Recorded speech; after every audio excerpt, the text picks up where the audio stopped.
Good afternoon. Welcome to our virtual Waco Rotary meeting. As a part of our annual tradition, we are hosting Baylor women's basketball coach Kim Mulkey today, along with John Morris, the voice of Baylor Athletics. As a reminder to everyone who's joining us possibly for the first time virtually, we are engaging in many of our usual routines. Hoping we are going to hear our national anthem. We're going to say the pledge. I'll say it and you can follow along with me. And we'll actually have a prayer just to put you in the spirit of Rotary. We hope you enjoy this rendition of the national anthem from the Army National Field Band.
I pledge allegiance to the flag of the United States of America and to the republic for which it stands, one nation under God, indivisible with liberty and justice for all. And if you please bow your heads with me for an invocation. We are thankful for this day that you have given us, for its blessings, its opportunities, its challenges. May we appreciate and use each day that comes to us.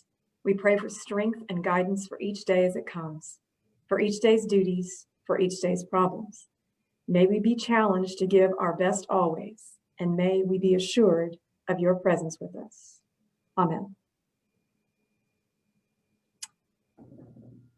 Next, we have our student guests. As a reminder, this year, we are actually giving student guests information about Rotary. So we give them a brochure and a video about what Rotary is, so they get exposed to civic clubs. And then we have videos from the students themselves from different high schools to keep us informed about some of the wonderful talent that's in some of our Waco schools. And so today, for student guests, we have two students from West High School.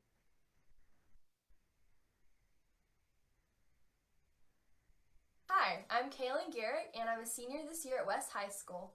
I'm the daughter of Jennifer and Ronnie Joe Garrick. At West High School, I'm involved as the head drum major of the Pride of West Band, where I play clarinet, and I'm also a varsity cheerleader. I play piano in the jazz band. I'm involved in the Technology Student Association, the Junior Historians, and cross country. I'm also the Class of 2021 Vice President. In my community, I participate in the Junior Catholic Daughters of America, where we host the community Easter egg hunts and volunteer at our church picnics. I'm also involved in the organization called Tale Tellers, which is a summer reading program with activities for the children in the community. In the future, I plan on majoring in civil engineering at Texas A&M University. Howdy, my name's Haley Routzen and I'm a senior at West High School. I'm involved in an organization called Technology Students Association, where I'm actually the state sergeant at arms, the regional vice president, and my chapter's president. I founded the organization back when I was in 7th grade, and we run the biggest community service project called Trick or Treat So Kids Can Eat, where we go around every Halloween and collect canned food items, which feeds our community all year. That's honestly the thing that I'm most proud of that I've done through all of high school. Aside from that, I'm also a member of the Pride of West Band. I'm a member of the improvisational troupe, the one-act play, theater. I'm involved with engineering, National Honor Society. I do a lot of volunteer work on the side, Destination Imagination. I'm the school's mascot, and really anything else I can think of. I know how to polka and quite a few interesting talents here and there. I'm really happy that I got the opportunity to talk to you guys, and I hope one day I get to meet y'all in person and not over Zoom. Thank y'all so much for the opportunity, and bye. And a big thanks to Susie Pagel and her committee, who is continuing to reach out and make a way for us to remain connected with those students. So we appreciate the Student Guest Committee for their work in organizing those videos. And now we are going to hear from the main event for today, which is for you guys to hear from Kim Mulkey. And first of all, I'm going to introduce John Morris, and then he's going to introduce Kim. But you can see we do have a slide here about John. He completed his 25th year recently in 2020 as the recognized and commended signature voice of Baylor athletics. You can see he's a busy man broadcasting in a variety of sports events and shows. And he's going to introduce and then host a Q&A with Baylor legend Coach Kim Mulkey. So we want to welcome both John and Kim to Rotary today. And John, I will turn it over to you. All right, Ashley, thank you very much. It's great to be with the Rotarians again. Thank you for the invitation. You say I'm busy. I'm not as busy as I'd like to be. We don't have a football game this Saturday. Y'all probably heard about that, postponed until December 12th for Baylor football. But basketball is right around the corner, and we are pleased and honored to have with us Coach Kim Mulkey today. And really, Kim needs little to no introduction to this group here in Waco. There are some of the highlights of her great Baylor career. The first coach, the only coach to win a national championship as a player, an assistant coach, and as a head coach, 3-time national championship coach for Baylor. And we might say 3.5, because last year they would have been in the running for another national championship before the NCAA tournament got canceled. So it's exciting to think about basketball right around the corner. And let's welcome in Coach virtually. Coach Kim Mulkey is with us. Coach, good afternoon to you. Hey, John. Hey, everyone. Can you hear me? Got you good. Got you good. Appreciate it. Thanks very much. First of all, let me say this. I feel your pain as Rotarians to have to do Zoom, because I've had to learn things I don't want to learn. And I've learned real quick, if I ever have to coach through Zoom or through a computer, I'm done. I'm done. We will do the best we can. That's why I have John here to help me today. I don't normally need help when speaking, but you guys may have questions. I don't know if there's a place you can send in your questions. As I tell everybody, nothing's off limits. I know you want to know about the team and practices, so I'll let John have it, and I'll answer all the questions as best I can. And if you can't hear me, or if I mess up, just do this. Say, I can't hear you. We got you good. Appreciate it. And yes, we're open to questions. Coach is open to questions. So there is a box at the bottom of the screen. Just type a question in there, and we'll get to some of those here in a few minutes. So we look forward to your questions for Coach Mulkey. Coach, let's start with the question that I know is on everybody's mind. This is probably taking some people's question, but this is the pressing issue of how was your grandson Cannon's 2nd birthday this past weekend? What'd y'all do for a party? Well, today is his actual birthday. He was born today, but we celebrated Saturday, and I'm sure we broke all COVID rules, but that's okay. We're all family, and I think he had a few little neighbor friends from his little cul-de-sac and in the street. And you know, John, I've actually been kind of sad, as we all have, and depressed. We don't know what tomorrow brings, but I can tell you he's the joy of everything in my life right now because of his innocence, his happiness. He's just a happy little boy, and I appreciate you asking. You bet. Love Cannon. It's been fun watching him grow up around the program. So that's a lot of fun. Happy birthday to Cannon Fuller today. Let me mention this also, Coach. Congratulations! You've been elected to the Naismith Basketball Hall of Fame. There's going to be a big induction this summer that got postponed, not canceled, but postponed. But congratulations to you! What a great honor. How about that, John? For an old Louisiana girl that wasn't ever going to be a coach, and to think I came to Baylor University and 21 years later, coach all these great teams and players and have wonderful coaching staff. To be honored with the Naismith was humbling. It was emotional. We'll do it someday. Right now, the next projected time is sometime in May. And that could get postponed, as all of us know, but it's an honor, and I'm not sure it's something I'm worthy of, but I think I'll take it and enjoy it when I'm holding Cannon in that rocking chair someday. It's a tremendous honor. You are deserving, and what a great class. You're part of a great class this year, aren't you? Well, we all know the story of Kobe Bryant, and that's going to be very emotional. And then Kevin Garnett, and those of us from Texas, we know Tim Duncan and what he did for the Spurs. And then Tamika Catchings, who was a great player for Pat Summitt at Tennessee. Actually, she played high school ball in Duncanville. And Eddie Sutton. I'm so glad that Eddie Sutton made it, because right before he died, he did know he was elected. And I'm not sure if I'm forgetting anybody, but those are the ones, John, off the top of my head. And it's going to be a marvelous time. And they say if you've never been to a Naismith induction and Hall of Fame, it's something to see. It's a great class. Congratulations again on that. I said, as part of the intro, 3 national championships, maybe 3.5. Did you feel like you had a team last year? You did. There was going to be a #1 seed that had a chance to win a national championship last season before things got bad.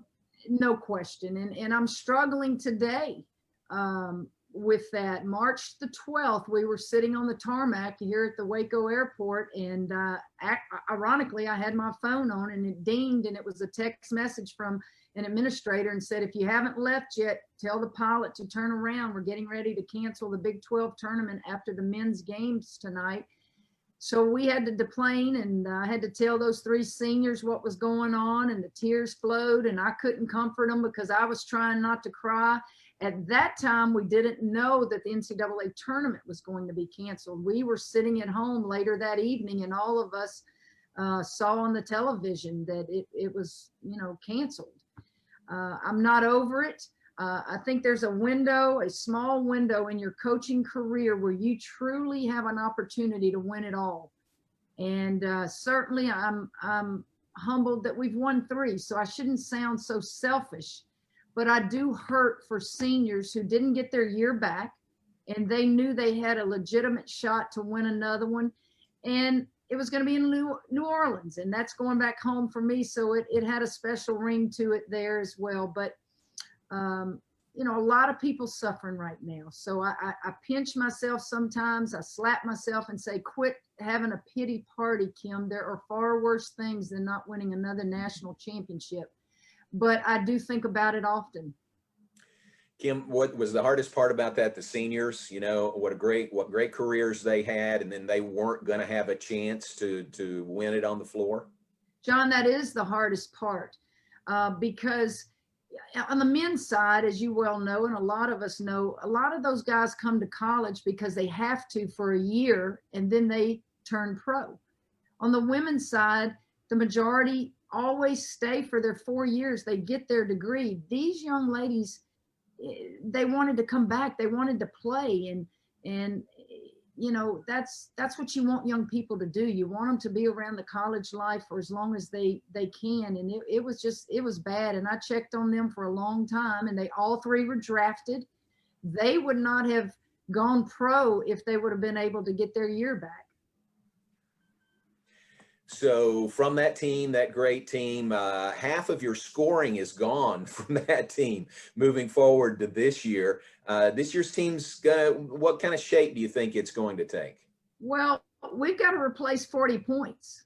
When you lose Juicy Landrum's 3-point shooting, you lose Taya Cooper's ability to score playing point guard, and then Lauren Cox's ability to do everything on the floor. We have a lot to replace. And What I do know is Dee Dee Richards is back. What I do know is what Nalissa Smith is going to give us. Those two young ladies played a lot of minutes last year. What I don't know is who's going to replace those 40 points. What I don't know is, can the role players from last year's team change a role and give us more? We'll find that out.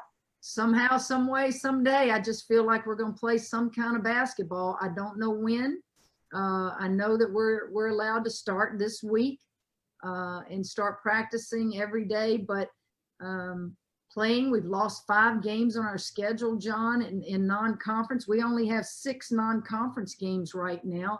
And I know many of you are wondering, how did you lose games? Well, the Pac-12, we lost. We were going to play Oregon in Las Vegas. They haven't really decided when they can play in the Pac-12. And then here's 4 games in the preseason NIT that we were going to host. Well, we can't do that now. And then a lot of your mid-majors that you are paying to come play you in non-conference, they don't do the same testing protocols for COVID, so we're not allowed to play them either. So it's been tough, and you can't just jump up and reschedule games. We also have to abide by conference rules now, in that we're going to play 2 conference games prior to Christmas. And that's unusual for us. We usually don't start until after Christmas. And, you know, we'll play UConn in January this year. Well, the restrictions of UConn, the state of Connecticut, is much stronger than Texas. So I'm just keeping fingers crossed that, you know, UConn can even be allowed to leave the state. Wow. Safe to say this is the toughest year you've ever had putting a schedule together, huh? Well, this is going to by far be the toughest year, period. Putting a schedule together, replacing players under the circumstances that we're going to have to play. You need a non-conference game and a full schedule of non-conference games in order to get better and to gain experience, particularly when we only have 10 that will be in uniform. Now, I have 12 on the team, but 2 are transfers that have to sit out this year. The 10, you know, what are the rules going to be within conference if one gets COVID? How many have to quarantine? Is it just roommates that quarantine? Well, we play every day 2 to 3 to 4 hours a day without mask on, practicing. So all those things go through my mind, John, and I can tell you it's a headache because it's a worry. I think I have this going into next week to get ready to play the game, and boom, somebody gets COVID. Wow. You do have Dee Dee Richards back. You mentioned that. That has to be comforting. And Dee Dee, the National Defensive Player of the Year last year. How great is it to have somebody like that, and how hard she plays and what a leader she is back this year? Well, you're exactly right. And Dee Dee's going to have to play multiple positions for us because of her experience. She's going to have to be a point guard for us this year until Sarah Andrews gets more comfortable and acclimated as a freshman. The other point guard that can handle the ball is Jordan Oliver. And so true positions, Jordan Oliver and Dee Dee are not point guards, but because of experience, they're going to have to help Sarah along the way. Dee Dee's energy, Dee Dee's experience, Dee Dee's, she's just a fun player to be around. So competitive and just funny. She's a fan favorite. She's 6'1". And if I need to, and we get in foul trouble, heck, I'll throw her down there in the post some. I know your team's led the nation in field goal percentage defense 4 years in a row. That's Dee Dee's a big part of that, but that's something you're really proud of, aren't you? You're exactly right, John. I'm proud of that because there are going to be nights where who's going to score for us? May have bad nights offensively, but you can always have effort on the defensive end of the floor. And we're working really hard. I've had them the past couple of weeks, I've had them 8 hours a week on the floor, which is basically 3 times a week. And now that this week we can start true practicing. You know, we're out of shape. A lot of them didn't pick up a basketball since they got off that airplane last year because they couldn't even pick them up at home. All of them went home. I did not see my players until July 27th. And that's a long time to not be around young people. And we'll get there, but we're no different than anybody else in this country, in the basketball world and in the real life world, that has to adjust and adapt, and we'll do what we can. Hey, you were talking about your schedule. You do have a game with UConn again this year. Is that scheduled for here or up there this season? No, they come here, John. We play Okay. them like the 7th of January, January 7th. Okay. We went there last year. If you'll remember, we played them in Hartford last year. So it's a return on the contract. Gotcha. So I think the Rotarians tuned in today would be interested in your thoughts about Gino. You've gone up against him. You've held your own against him. What do you think about coaching against Gino Auriemma? Well, I have much respect for Gino Auriemma. You think how proud we are around Central Texas with 3 national championships and 11 Big 12 championships. He's got 11 national championships. So Gino has won and won and won, and we're always trying to catch him. I'm not sure any of us will ever catch him because I don't know that people stay in coaching as long anymore, but he's very respectful to me. He has a sense of humor that some people don't like, but I like it. I think I have that sense of humor and sarcasm, and you just don't take it to heart.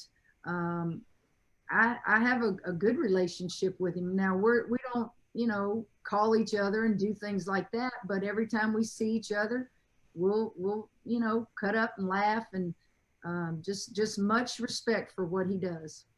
I would think he might be intimidating to a lot of people, a lot of other coaches, but I'm guessing it's probably the opposite way. You probably intimidate him. No, I don't intimidate. I'm just a competitor. I think he appreciates the job that we do at Baylor. I know someone said in his book, he mentioned me in his book. I'll need to read that someday. But, I think as coaches, you don't have to be best friends, but you from a distance can judge another program by the product on the floor. And I certainly respect the product that he has put on that floor for years. And I hope in return, he respects us. Kim, this is such a different year in so many ways. You said you didn't even see your players till the end of July, and things ended so abruptly last year. It was not a normal off season. It's really not going to be a normal preseason leading up to the year. What's the biggest challenge in your mind, or what do you have to overcome to get your team ready? I have to take it one day, and I don't like. See, when I do a practice plan for Monday practice, I know what I'm going to do on Tuesday, Wednesday, Thursday, and beyond. What I don't have right now is control. None of us do. We don't know what tomorrow brings. And so what I have to do is coach in the now. How many players do I have today? And coach in the now to make them better. And then when tomorrow gets here, how many do I have today? And not worry about what I can't control. And that is very difficult. When you have a personality like me, you're in control of things. You know what to expect. And honestly, I'm not in control of anything. I'm in control of what a trainer tells me I have on the floor for the day. Are you not just at Baylor, but are you watching football and kind of taking notes on what's going on in football, college and pro? And then maybe basketball can learn from that and maybe work through some hurdles better than football is right now. John, you're absolutely right. Now, let me tell you what I'm not paying attention to. I'm not paying attention to the bubbles. We're not going to be able to do bubbles in college. So, yeah, I watched the NBA championship last night. It's not that. I don't try to think, why don't we do what they're doing? You can't, you just financially, it's just not feasible to do that, okay? So what I do now is I watch and pay attention to football teams who are canceling games. Our Baylor team, God bless them. I ask questions to the trainers. Tell me what we do wrong? What can we do better? I ask because, John, think about this. Basketball, in my opinion, is the most exposed sport to this COVID virus. You've got people for a 2-hour period of time on the floor breathing, touching each other. We're not going to be playing in masks. In football, it's an outdoor sport. Basketball is an indoor sport. So I am definitely concerned how how we're going to make this thing work. 30 games versus 11 outdoor games in football. Volleyball's indoors, but really volleyball, you kind of have a little distance. In basketball, I mean, the closer you are defensively, the better you are. And so I do ask questions. I can't help but ask questions. I wonder, do I need to separate roommates? Because now, regardless if a roommate has it or doesn't have it, they have to automatically quarantine. Former players are coming back to visit us. I can't let them come watch practice. We've yet to be told how many fans are going to be in the stands for our games. There's so many things I have questions about, and I have to ask those questions. Yeah. Wow. Boy, there's so many hurdles. It's so different this year. I mean, everything's so different. You have to be flexible. You have to be ready to, change at a moment's notice. Tell us about your team, the makeup of your team, and the newcomers. Tell us about the newcomers you'll have on the floor this year. Well, two that you won't see in uniform because they're sitting out are Jaden Owen. She transferred from UCLA. She's a point guard. And then Camaria McDaniel. Camaria transferred to us from Penn State. She could play all three perimeter positions. She was their leading scorer. She was all Big Ten. And we are very fortunate and grateful to have both of them in our program. The 10 you will see, obviously, Dee Dee Richards and Nalissa Smith, the two most experienced that got the most playing time last year. I just think those are two of the best players in the country, and they're going to lead us. You've got Queen Egbo, who's a post player. She'll get, obviously, first nod in the paint.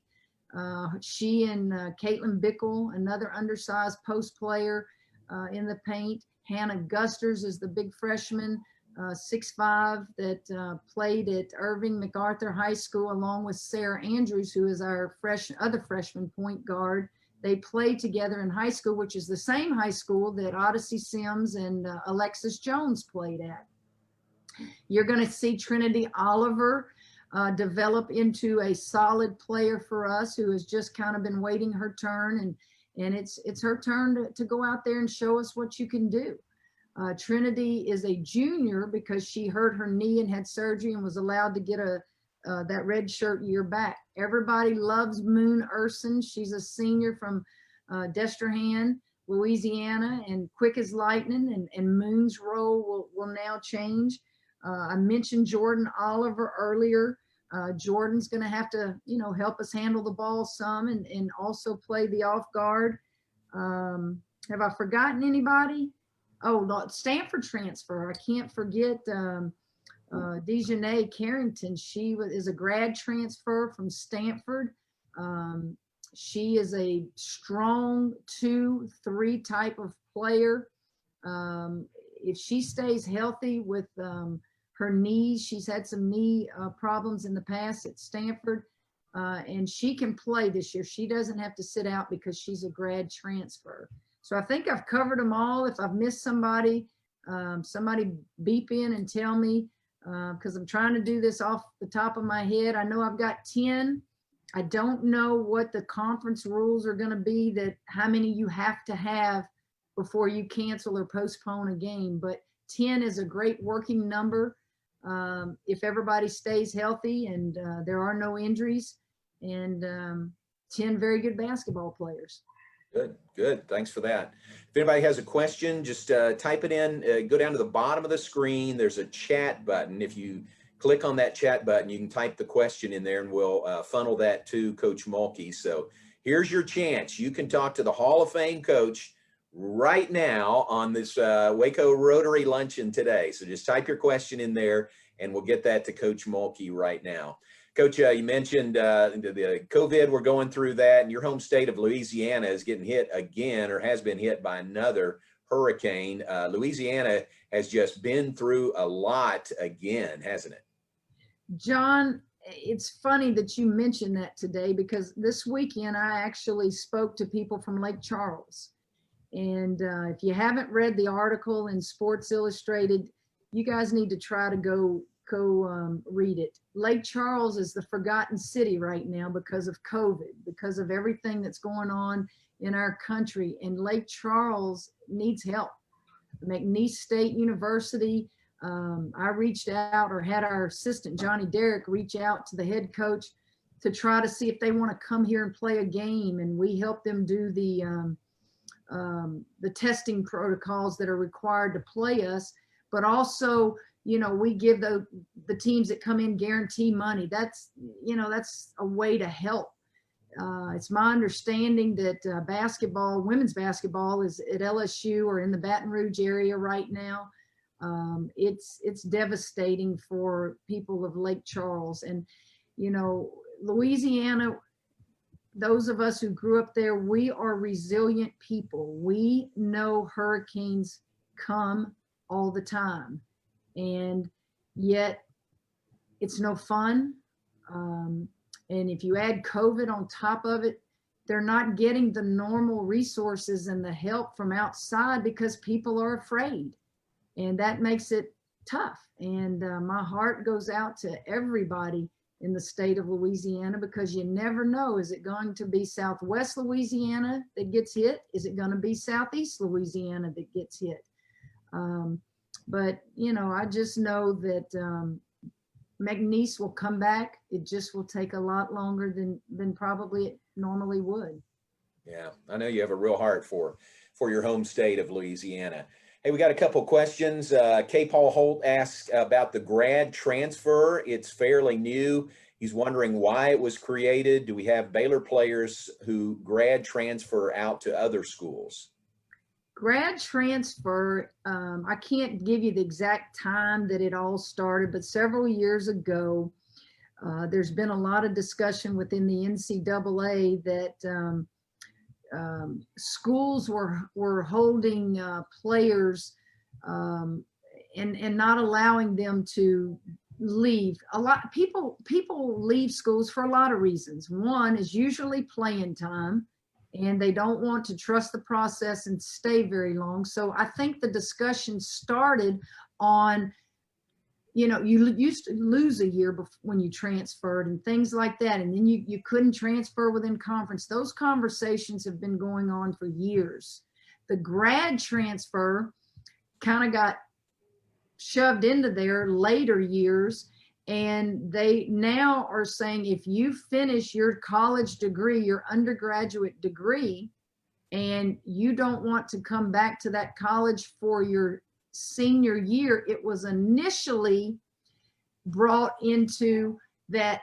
Let's say, for example, I had one that graduated in 3 years and she wanted to start working on a master's degree, but we didn't offer that program at Baylor. They were allowing those student athletes to transfer to a school that offered that master's degree program. Now that's how it started. You and everybody else knows that's not why kids are leaving. They do still require that you find a graduate program that is not offered at the previous school, but they're just transferring for all kinds of reasons. Some are transferring because they're not winning enough during the 3 years that I'm here, and I want to get to the NCAA tournament, or I want to go play for a team that has got more championships. There's no telling what they're leaving for, but it is here to stay. It's called the transfer portal. Every day, as most of us wake up and look at our computer and look at our emails, there is a portal now where kids get released from their schools, and you just basically go down a list. It's like free agency in baseball or something like that, is the way I kind of compare it. And you just look at the kids who are in there now, and some are grad transfers and some are not. Some have many years left. And yes, we benefit from it. As you well know, we had Taya Cooper last year from South Carolina. The previous year we had Chloe Jackson, but we're also going to lose kids for different reasons. So it's not like we're just going to benefit. It will happen to Baylor like it's happening to everyone else across the country.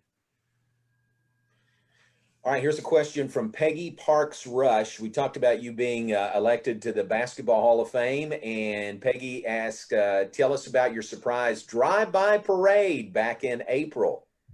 Well, that was emotional as well. I actually was doing a Zoom call in my office at the house with the Naismith people, and finished the Zoom call, and everybody that was in my house, my mother, Kramer, Mackenzie, Cannon, Clay, Cheryl, they disappeared. And I didn't know where they went. And Jordan Westbrook, one of my assistants who had been at the house helping me with the Zoom call, she and I were just eating lunch in the kitchen. And I said, where did everybody go? Well, I thought they all went to my daughter's house to play with Cannon. It was his nap time. I didn't know.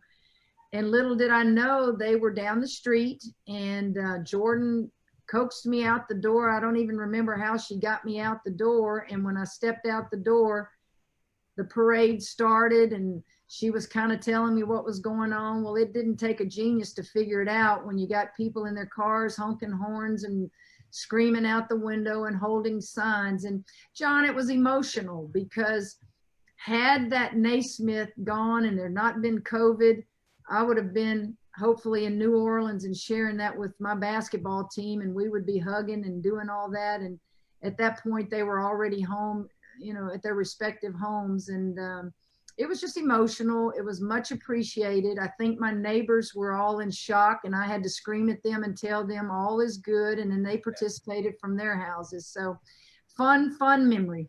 That was fun. That was really fun to see. I All don't right, think we got Robert time West, for one more question. one more question. All right, Ashley, your question is, since many of us won't be able to go to games, how can we show our local support for your team this year? That's a good question. I would assume, John, you could answer that better than me and I don't have a clue how you're going to be the one selected to come to the games and those that aren't. But John probably knows more about how you can follow us. I'm assuming, you know, television, obviously, but every game will not be televised. So John, help me here and tell her what computer and all that kind of stuff. They can call you and find out how to hook up.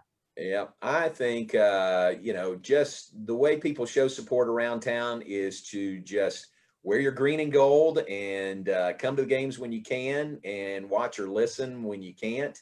But I think, you know, just the general, Coach, don't you think there's just a general sense of you come into Waco and you sense that it's a Baylor town and people just, you know, can feel it, that this is the home of Baylor here in Waco? Well, it's certainly changed through the 21 years I've been here, John, and you're absolutely right. And I think the hard part for me, again, is the majority of our fans are senior citizens, and they're scared. They're scared of COVID, and I get it, and I understand. But if they can get their tickets and they can be guaranteed to wear a face mask and they can be socially distant from the next guy, please come. We need you. It matters. We're one of the top teams in the country, top 5 in the country in attendance. I know that will be very difficult this year, but it's important to us. And if you can come, if you can't, try to pull it up on a computer or a television set. All right. Kim, thanks very much. Great to visit with you. Ashley, we'll turn it back over to you. All right. Thank you. Thank you, guys. Thank you both for letting us feel a little bit of a connection with the Baylor women's basketball team. It's always great to hear an update, and we appreciate you being with us today.